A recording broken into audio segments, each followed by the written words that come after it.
Assalamu alaikum wa rahmatullahi wa barakatuh to some of y'all and peace out to the rest of you. Hit the share button because the message is more important than the messenger. Listening to Melanie King react to Auburn Preacher's videos, reaction to a man that had one match on Tinder a long time ago and before and after that, 0 matches, showed exactly why it is that men need to leave that environment of the West. Mrs. King, I understand and I applaud you and laud you for your honesty when it comes down to the ways that women assess men and the deals that men are being offered. But Ms. King, at the end of the day, there's a training that you have. The fact that you are a Western lady means that there's a training that you have that tells you to assess men on a very surface level and make very deep conclusions from the surface. An example, you said, well, the guy's not ugly. These things are fixable. And you begin to mention the things that he needs to change. And granted, looking at him, I see that he's not the type of man that I have seen women pursue or chase after. I can't judge him like a woman would judge him. What I can do is I can assess how women have judged other guys that looked similar to him. That's the best I can do as a man. So your insight is going to have some information mine won't. But by the same token, Mrs. King, keep this in mind. Began to make deep assumptions. He was saying he's got to go to the gym. And I think he might have been in the gym during that video. But you began to assess his confidence, but he said very little. He didn't say a whole lot, Mrs. King. He described one situation, and he doesn't look like, he's not lifting weights, obviously. I don't know if he's doing other exercises, but he's not lifting weights. But from him simply describing that one aspect of his life, what you saw was low self-confidence, applied or combined with a very average physique for most people. Actually, he's thinner than many adults are in the U.S. You gave an honest opinion. I don't knock you for it, but you got to understand that shows your training. And that training is still the reason that men need to leave that environment if they want to form half of a couple. Should a man stay in shape as best he can? Yes. Yes, he should. Should a man have a purpose? Yes, absolutely. But we don't know his professional situation. We don't know how he dresses in many other situations. And you actually did a pretty good job of saying, there are several things I don't know, I'm just going off of this. But going off of that, there were many things. See, what I'm saying is that you formed a very deep first impression of him from that little bit of information. And this may be how you were trained, and it also may be evolutionary, but it's not working in the West. Work on himself for a year. After a year of doing all of these things, he's still going to have choices in only between women who have other men's kids, higher body counts than himself, that are also going to be making very snap judgments that are deep, but off of very little information. They're going to be worse than you, Miss King. What are the chances of meeting somebody as honest as you, who has made every attempt to be every attempt you have made to be as fair as you have attempted to be, but also within his age range or younger? What are the options? If he gets out there and he does all of this, Miss King, he's still going to be cheated.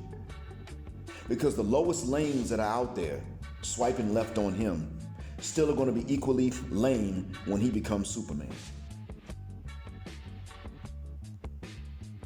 And in his shoes, I'd be ticked the uck off. If I heard your advice while I was him, I'd be ticked off, not because I can't afford to do these things, but because, well, what about after it's all done? Now, how do you qualify to weed out the lowest lanes that run after Superman? He still needs to get out of that environment in which he lives.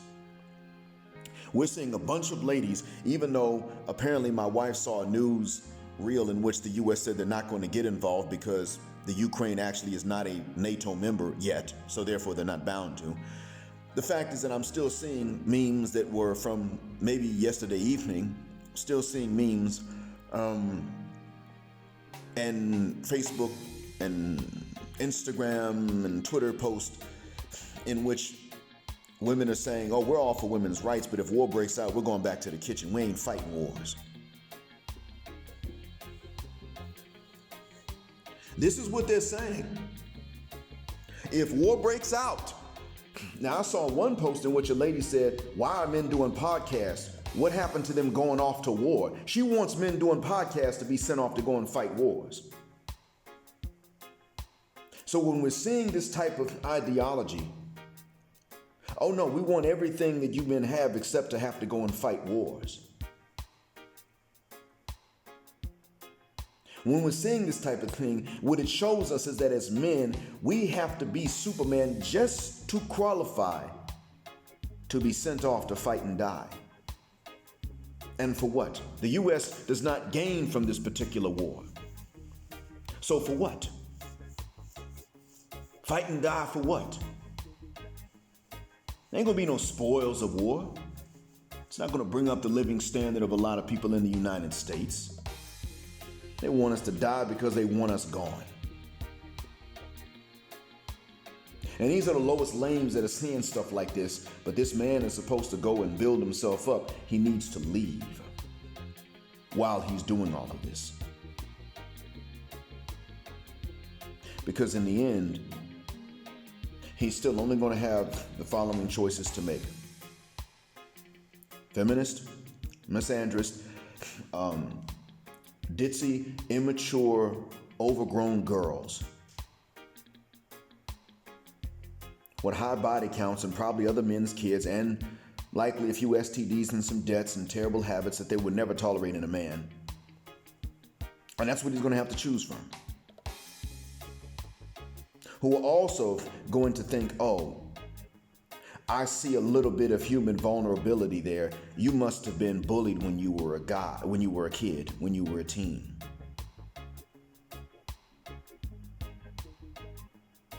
That's what's out there. This man has every right to look and say, y'all aren't worth it. Even if that does not include you, one thing that you did do is that you did make a lot of you made a lot of conclusions based on a bit of information.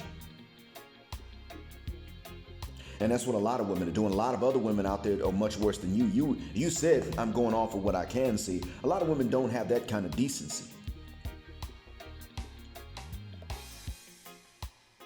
That's what's out there.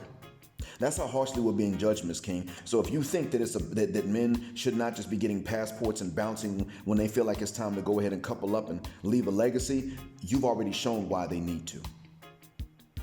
There's certain things that even you're not going to be able to reverse overnight. You mean to, you want to be fair, but the training is deep. That agent software is deeply embedded.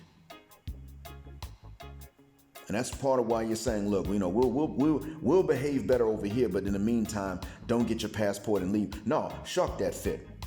Keep preaching to these ladies, that's fine. But in the meantime, men need to. Because more women are not going to start listening to you. I mean, look at the age at which you began to say this. More women are not going to start listening to you until they don't have options. Nothing other than not having options is going to bring these women to their senses, especially black Western women, but Western women in general. One of them even said this. Danielle George said it. Ask BGS, he'll confirm it for you. Nothing would change or shape up women of the West until men leave. I wish I had better news, but she said this. You want your audience amongst women to grow? More of us should be leaving more quickly, starting with guys like him. Thanks for listening. Black Heart, Black Mind, Blackout, Assalamu Alaikum, and like I say, black heterosexual non-select male power, because they don't like it, and black patriarchy until extinction or judgment day.